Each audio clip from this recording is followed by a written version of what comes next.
എങ്ങനാ ഗൗതം ഗംഭീർ ഇന്നത്തെ മാച്ചിന്റെ ക്രെഡിറ്റും വേണം. ഞാനാണ് ചാമ്പ്യൻസ് ട്രോഫി ജയിപ്പിച്ചത്, ഞാനാണ് ഏഷ്യ കപ്പ് ജയിപ്പിച്ചത്, ഇന്നത്തെ മാച്ച് ഞാനാ ജയിപ്പിച്ചത്, ക്രെഡിറ്റ് വേണം. ആൺപിള്ളേർ രണ്ടുപേരില്ലായിരുന്നെങ്കിൽ ഇന്ന് കാണായിരുന്നു ബാറ്റിങ്ങിലും ഫീൽഡിങ്ങിലും. രണ്ടെണ്ണം കൂടെ നെഞ്ചും വിരിച്ച് നിന്ന് ഗൗതം ഗംഭീറിന്റെ കസേര കുറച്ചു നാളത്തേക്കൊന്ന് സ്ഥിരമാക്കിയെന്ന് പറയാം. അതുപോലത്തെ ഒരു പ്രകടനമായിരുന്നു രോഹിത് ശർമ്മയും വിരാട് കോഹ്ലി കാഴ്ചവെച്ചത്. അവരെ പുറത്താക്കാനായിരുന്നല്ലോ ധൃതി. അവരെ പുറത്താക്കി, ഇവിടെ സൂപ്പർ സ്റ്റാർ ഒന്നും വേണ്ട, ഞാൻ മാത്രം മതി ഒരു സൂപ്പർ സ്റ്റാർ, ബാക്കിയുള്ളതിനെയൊക്കെ ഞാൻ വെറും ഡമ്മികളാക്കി വെച്ചുകൊണ്ടിരിക്കും, ഞാൻ തന്നെ സൂപ്പർ സ്റ്റാർ ആയിട്ട് ഇന്ത്യൻ ടീമിനെ നയിക്കുക എന്നുള്ള ഒരു ഭാവത്തിന് എന്തായാലും കിട്ടിയ അടി തന്നെയായിരുന്നു. പറ്റുമെങ്കിലേ സ്വന്തമായിട്ട് ഉള്ളിലെങ്കിലും ഒന്ന് പറ, സോറി എന്നൊന്ന് പറ അവരോട് കാണിച്ച തെറ്റിന്.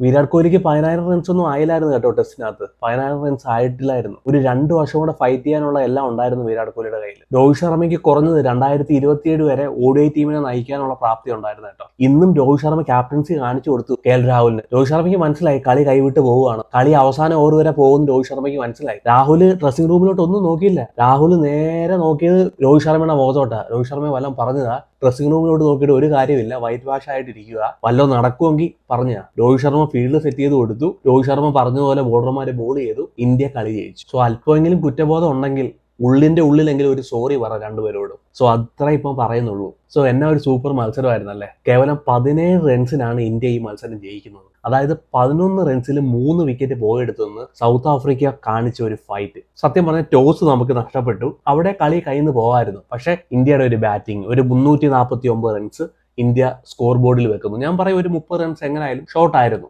അതിലോട്ട് പിന്നെ വരാം. 30 റൺസ് ഷോർട്ട് ആയിരുന്നു എങ്കിലും ഇന്ത്യയുടെ ബോളർമാര് മനോഹരമായിട്ട് ബോൾ ചെയ്തു. നിങ്ങൾ വിചാരിക്കും അയ്യേ ഇന്ത്യയുടെ ബോളർമാര് മനോഹരമായിട്ട് ബോൾ ചെയ്തു, എല്ലാവരും തല്ലുകൊണ്ടില്ലേ എന്ന്. പക്ഷെ അങ്ങനല്ല. ഇന്ത്യയുടെ ബോളർമാർ നോക്കുവാണെങ്കിൽ നല്ല ലൈനിലും ലെങ്തിലും ബോൾ ചെയ്തു, കൺട്രോൾ ചെയ്ത് ബോൾ ചെയ്തു. നല്ല ഡ്യൂ ആയിരുന്നു. ഒരു 20 ഓവറൊക്കെ ആയപ്പോഴത്തേനെ ബോളർമാരുടെ കയ്യിൽ നിന്ന് ബോൾ പോയി. എന്നിട്ടും ഇന്ത്യയുടെ ബോളർമാർ മനോഹരമായിട്ട് ബോൾ ചെയ്തു തന്നെ ഞാൻ പറയുന്നുള്ളൂ. കാരണം സൗത്ത് ആഫ്രിക്ക വിട്ടുകൊടുത്തത് 33 എക്സ്ട്രയാണ്. അവരെറിഞ്ഞ സമയത്ത് ഡ്യൂ ഒന്നും ഇല്ലായിരുന്നല്ലോ.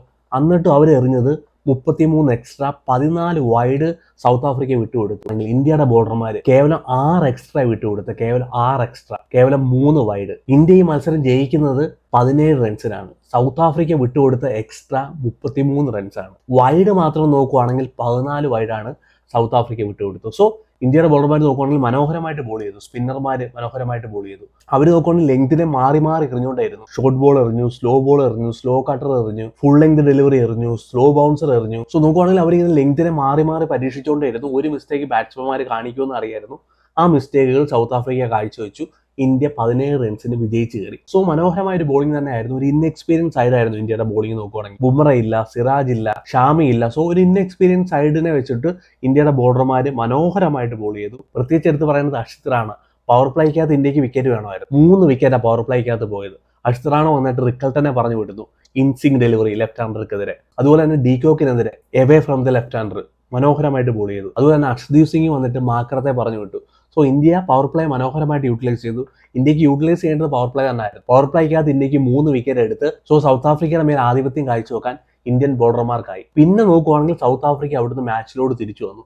നല്ല ഡൂ ആയിരുന്നു, ഇന്ത്യയുടെ ബോളർമാർക്ക് എറിയാനേ കഴിയുന്നില്ലായിരുന്നു. മെയിൻ ഒരു പാർട്ണർഷിപ്പ് നോക്കുവാണെങ്കിൽ യാൻസനും മാത്യു ബ്രിഡ്സ്കിയും കൂടെ വന്ന് കാഴ്ചവെച്ച ഒരു പ്രകടനം ഉണ്ടല്ലോ. അവിടെ നമ്മൾ വിചാരിച്ചു മാച്ചിനെ അവർ കൊണ്ടുപോയെന്ന് വിചാരിച്ചു. യാൻസൺ എന്നെ അടിയായിരുന്നു അറിയാമോ. T20 മോഡിലാണ് വന്ന് കളിച്ചത്, എന്നെ അടിയായിരുന്നു. സൂപ്പർ ബാറ്റിംഗ് ആയിരുന്നു യാൻസൺ. അതുപോലെ തന്നെ മാത്യു ബ്രിഡ്സ്കി നല്ല ഒരു പാർട്ണർഷിപ്പ് ഉണ്ടാക്കി. അവിടെ 97 റൺസിന്റെ ഒരു പാർട്ണർഷിപ്പ് ഉണ്ടാക്കി. കളി ഇന്ത്യയുടെ കയ്യിൽ നിന്ന് പോകുമെന്ന് വിചാരിച്ചപ്പോഴത്തേന് രോഹിത് ശർമ്മ അവിടെ സ്റ്റെപ്പ് ഇൻ ചെയ്യുന്നു. അവിടെ ഒരു ചെറിയൊരു ബ്രേക്ക് വരുന്നു 33ാമത്തെ ഓവറിൽ. അവിടെ രോഹിത് ശർമ്മ വന്നിട്ട് പറയുന്നു ഓഫ് സൈഡിൽ നിന്ന് ഫീൽഡർമാരെല്ലാം അകത്ത് ഇട്ടിട്ട് ലെഗ് സൈഡിനകത്ത് ഫീൽഡർ ഇടും, എന്നിട്ട് ബോൾ ഫുൾ ലെങ്ത് എറി, ഷോർട്ട് പിച്ച് എറി. എന്തെങ്കിലും ഒരു മിസ്റ്റേക്ക് അവർ ആവർത്തിക്കും. ആ മിസ്റ്റേക്ക് 34ാമത്തെ ഓവറിൽ കുൽദീപ് യാദവ് വരുന്നു. ഒരു ഓവറിൽ 2 വിക്കറ്റ്, ഇമ്പോർട്ടന്റ് ആയിട്ടുള്ള 2 വിക്കറ്റ് എടുക്കുന്നു മാർക്കോ യാൻസനെയും മാത്യു ബ്രിഡ്സ്കിയെയും. സോ ബ്രില്യന്റ് ആയിട്ടുള്ള ഒരു ക്യാപ്റ്റൻസി എക്സ് ക്യാപ്റ്റനായ രോഹിത് ശർമ്മയുടെ, ബ്രില്യന്റ് ആയിട്ടുള്ള ഒരു ബോളിംഗ് കുൽദീപ് യാദവിന്റെ. സൂപ്പർ പ്ലാൻ ആയിരുന്നു. ഇന്ത്യ 34ാമത്തെ ഓവറിലാണ് മത്സരം ജയിച്ചത്.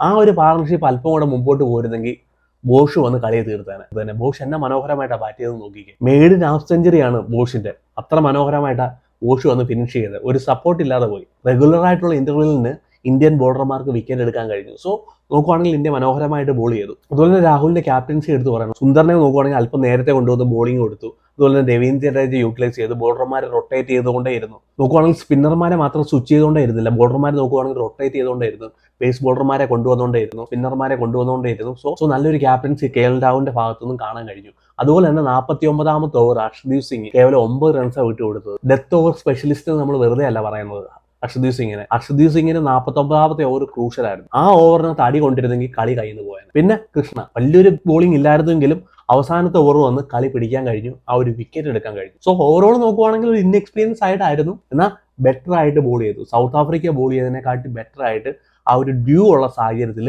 ഇന്ത്യയുടെ ബോളർമാർ ബോൾ ചെയ്തു. Well done. പിന്നെ ഇന്ത്യയുടെ ബാറ്റിങ്ങിലോട്ട് പോകണമെങ്കിൽ കിങ് കോഹ്ലി. അതിന് റാഞ്ചി ആയാലും ബാംഗ്ലൂർ ആയാലും കൊൽക്കത്ത ആയാലും മുംബൈ ആയാലും കോഹ്ലിക്ക് ഒരേപോലെ തന്നെ. റാഞ്ചി നോക്കുവാണെങ്കിൽ വിരാട് കോഹ്ലിയുടെ ഫേവറേറ്റ് ഗ്രൗണ്ട് തന്നെയാണ്. ഇത് 3ാമത്തെ സെഞ്ചുറി റാഞ്ചിയിൽ എടുക്കുന്നത്.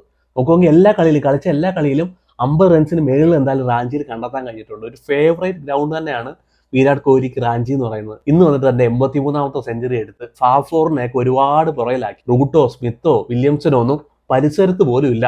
മനോഹരമായ ഒരു ബാറ്റിംഗ് ആയിരുന്നു. ബാറ്റിംഗ് നോക്കുവാണെങ്കിൽ ഒരു അഗ്രഷൻ കാണാൻ കഴിയും. 7 സിക്സാണ് ഇന്ന് വിരാട് കോഹ്ലി വന്ന് അടിച്ചത്. നോക്കുവാണെങ്കിൽ ഓഡിയയിലെ ഹയസ്റ്റ് സിക്സ് എന്ന് പറയുന്നത് 8ആണ്. ഇന്ന് നോക്കുവാണെങ്കിൽ 7 സിക്സ് അടിച്ച് അടുത്തോളം എത്തി, അത്രത്തോളം ക്ലോസ് എത്തി. ഫസ്റ്റ് ബോൾ തന്നെ ഒരു സ്ട്രേറ്റ് ഡ്രൈവ് ആയിരുന്നു, മനോഹരമായ ഒരു സ്ട്രേറ്റ് ഡ്രൈവ് കാണാൻ കഴിഞ്ഞു. ആസ്ട്രേലിയ നോക്കുവാണെങ്കിൽ 1 റൺസിന് വേണ്ടി കിടന്ന് സ്ട്രഗിൾ ചെയ്യുമായിരുന്നു.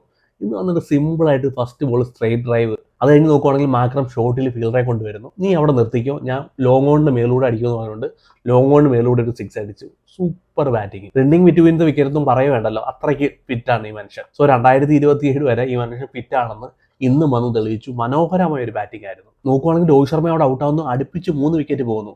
അവിടെ പതറിയില്ല, ഞാൻ അവസാനം വരെ നിൽക്കണം, എൻ്റെ ഒരു ഹ്യൂജ് ഇന്നിങ്സ് വേണമെന്നുള്ളൊരു ദൃഢനിശ്ചയത്തിൽ കളിച്ചു. ടീമിനെ വിജയിപ്പിക്കാൻ പറ്റുന്ന ഒരു പെർഫോമൻസ് പിന്നെയും വിരാട് കോഹ്ലിയുടെ ബാറ്റിൽ നിന്ന് വന്നു. Super innings.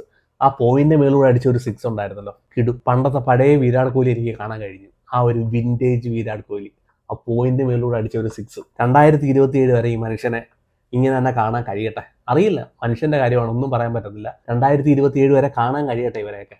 അതുപോലെ തന്നെ രോഹിത് ശർമ്മ ഒരു ചാൻസ് കൊണ്ട് കളഞ്ഞു, എന്നിട്ട് നോക്കുവാണെങ്കിൽ മനോഹരമായിട്ട് കളിച്ചു. ഏറ്റവും കൂടുതൽ 6 അടിക്കുന്ന ഒരു ബാറ്റ്സ്മാൻ ആണ് ഹിറ്റ്മാൻ കേട്ടോ. നമ്മൾ കളിയാക്കുന്നത്, നമ്മൾ വേണ്ട ഇറങ്ങിപ്പോന്നൊക്കെ പറയുന്ന ഇവരുടെ കളിയുണ്ടല്ലോ. ഇപ്പം കുറച്ച് നാളെ ഉള്ളടേ അവര്, കുറച്ച് ഓടിയേ ഇന്ത്യ കളിക്കുന്നുള്ളൂ. അതുവരെയെങ്കിലും ഇവരൊക്കെ കളി കാണാൻ കഴിയുവാണെങ്കിൽ അത്രയും നല്ലതാണ്. ഹൈലൈറ്റ്സ് കാണുന്നതിൽ നല്ലതാണ് ഇവരുടെ കളി ലൈവായിട്ട് നമ്മൾ കാണുന്നത്. അത്രയ്ക്ക് മനോഹരമാണ്. ഇവരെ മാറ്റിവെക്കാൻ വേണ്ടി അത്രയ്ക്ക് വലിയ ടാലന്റ് ഒന്നും ഇന്ത്യൻ ക്രിക്കറ്റിൽ ഇല്ല, നമ്മളിപ്പം കണ്ടതാണ്. സോ ഇവർക്ക് കളിക്കാൻ കഴിയുന്നിടത്തോളം കളിക്കട്ടെ. സോ ഇവരുടെ മനോഹരമായ ഇന്നിങ്സ് കാണാൻ കഴിയട്ടെ. ഇന്ത്യയുടെ ബാറ്റിങ്ങിനോട് വരുവാണെങ്കിൽ യശസ്വി ജയ്സ്വാളിന് കിട്ടിയ മനോഹരമായ ഒരു അവസരമായിരുന്നു. യശസ്വി ജയ്സ്വാൾ യൂട്ടിലൈസ് ചെയ്തു എന്ന് വെച്ചാൽ സെയിം മിസ്റ്റേക്ക് ആവർത്തിക്കുന്നു. ലെഫ്റ്റ് ഹാൻഡർക്കെതിരെ വിക്കറ്റ് കൊണ്ട് കളയുന്നു സ്ക്വയർ കട്ട് കളിക്കാൻ നോക്കുമ്പോൾ. രുതുരാജ് ഗൈക്വാഡ് നല്ലവരെ കളിച്ചാൽ പോലും ടീമിലേക്ക് എടുക്കത്തില്ല. ഇന്നൊരു അവസരം കിട്ടിയത് number 4 okay, position may be number 3 ആയിരിക്കാം, പക്ഷേ ഇന്ത്യൻ ടീമിൽ കിട്ടുന്ന അവസരങ്ങൾ പാഴാക്കി കളയാതിരിക്കുക. രുതുരാജ് ഗൈക്വാഡ് വന്ന് ഇന്ന് കിട്ടിയ ഒരു അവസരത്തെ പാഴാക്കി കളഞ്ഞു.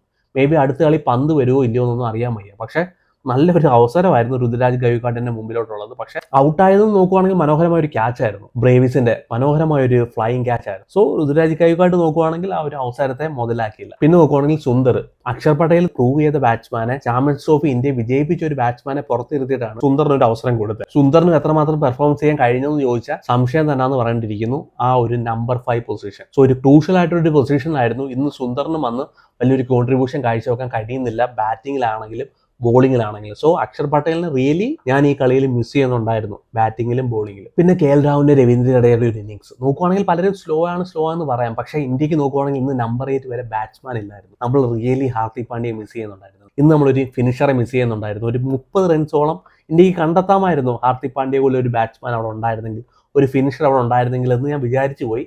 പക്ഷേ അവർ മനോഹരമായിട്ട് ബാറ്റ് ചെയ്തു കേട്ടോ. KL രാഹുലും രവീന്ദ്ര ജഡേജയും. അവിടെ അവരുടെ വിക്കറ്റ് പോയിരുന്നെങ്കിൽ മേ ബി ഇന്ത്യക്ക് ഇന്ന് പരാജയം മണത്തേനെ. ഇന്ത്യക്ക് ഇന്ന് ഈ കളി ജയിക്കാൻ കഴിയത്തില്ലായിരുന്നു. രണ്ടുപേരും മനോഹരമായിട്ട് കളിച്ചു. വിക്കറ്റ് കൊണ്ട് കളയാതെ അവർ പാർട്ണർഷിപ്പ് ബിൽഡ് ചെയ്തു. അടിക്കേണ്ട സമയത്ത് അവർ രണ്ടുപേരും അടിച്ച് തന്നെ കളിച്ചു. പക്ഷേ നമുക്ക് നമ്പർ 8 നോക്കുവാണെങ്കിൽ ഒരു പ്രോപ്പർ ആയിട്ടുള്ള ഒരു ഓൾറൗണ്ടർ ഇല്ലായിരുന്നു, ഒരു ബാറ്റ്സ്മാൻ ഇല്ലായിരുന്നു. സോ അതാണ് ഒരു 20-30 റൺസ് നോക്കുവാണെങ്കിൽ ഷോർട്ട് എന്ന് പറയാം. പക്ഷേ രവീന്ദ്ര ജഡേജ നോക്കുവാണെങ്കിലും KL രാഹുൽ ആണെങ്കിലും നല്ലപോലെ ബാറ്റ് ചെയ്തു എന്നാണ് ഞാൻ പറയാനുള്ളത്. സോ ഓവറോൾ നോക്കുവാണെങ്കിൽ നല്ലൊരു പെർഫോമൻസ് തന്നെ ഇന്ത്യ കാഴ്ചവെച്ചു. നോക്കുവാണെങ്കിൽ ഇന്ത്യയുടെ ഫീൽഡർമാരിൽ നിന്നൊരു എനർജി, ബോളർമാരുടെ നിന്നൊക്കെ ഒരു എനർജി കാണാൻ കഴിയും. ടെസ്റ്റ് നോക്കുവാണെങ്കിൽ ചത്തു കുത്തി പോലെ നിന്ന ഒരു ടീമിനെ ഇന്ന് വിരാട് കോഹ്ലിയും രോഹിത് ശർമ്മയുടെ ഒക്കെ ഒരു പ്രസൻസ് അവരെ ഉണർത്തിയെന്ന് തന്നെ പറയാം. സോ മനോഹരമായിട്ട് കളിച്ചു. സൗത്ത് ആഫ്രിക്ക നോട്ട് ബാഡ്, അവർ ഒട്ടും മോശമല്ല. അവർക്ക് 10 വരെ ബാറ്റിംഗ് ഉണ്ടെന്നുള്ളത് ഇന്ത്യ മറക്കാതിരിക്കുക. ഇനി അടുത്ത 2 ഓടിയാലും ടോസ് നിർണായകം തന്നെ ആയിരിക്കും. കാരണം ഡ്യൂ ആണ്. നോർത്ത് ഇന്ത്യ നമുക്കറിയാം ഡ്യൂ ആണ്.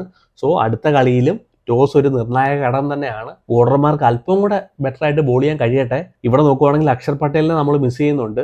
അതുപോലെ തന്നെ വരുൺ ചക്രവർത്തി എന്ന് പറഞ്ഞ ഒരു റിസ്ക് സ്പിന്നറെ നമ്മൾ മിസ് ചെയ്യുന്നുണ്ട്. അതുപോലെ തന്നെ ഹാർദിക് പാണ്ഡ്യയെ മിസ് ചെയ്യുന്നുണ്ട്. സോ എന്നിരുന്നാലും കുൽദീപ് യാദവ് നോക്കുവാണെങ്കിൽ ഇവരൊക്കെ ഒരു റോളിനെ നികത്തുന്ന ഒരു പെർഫോമൻസ് കാഴ്ചവെച്ചു. 4 വിക്കറ്റ് എടുത്തു. ഇമ്പോർട്ടന്റ് ആയിട്ടുള്ള ഒരു 4 വിക്കറ്റ് എടുത്തു. ഇന്ന് നോക്കുവാണെങ്കിൽ മാച്ചിനെ തിരിച്ചത് കുൽദീപ് യാദവ് ആണ്. സോ അങ്ങനെ എന്തായാലും ഇന്ത്യൻ ടീം തോൽവിയിൽ എന്തായാലും വിജയപാതയിലോട്ട് തിരിച്ചു വന്നിട്ടുണ്ട്. സോ ഈ ODI സീരീസിൽ T20 ഒക്കെ നമുക്ക് ജയിക്കാൻ കഴിയും.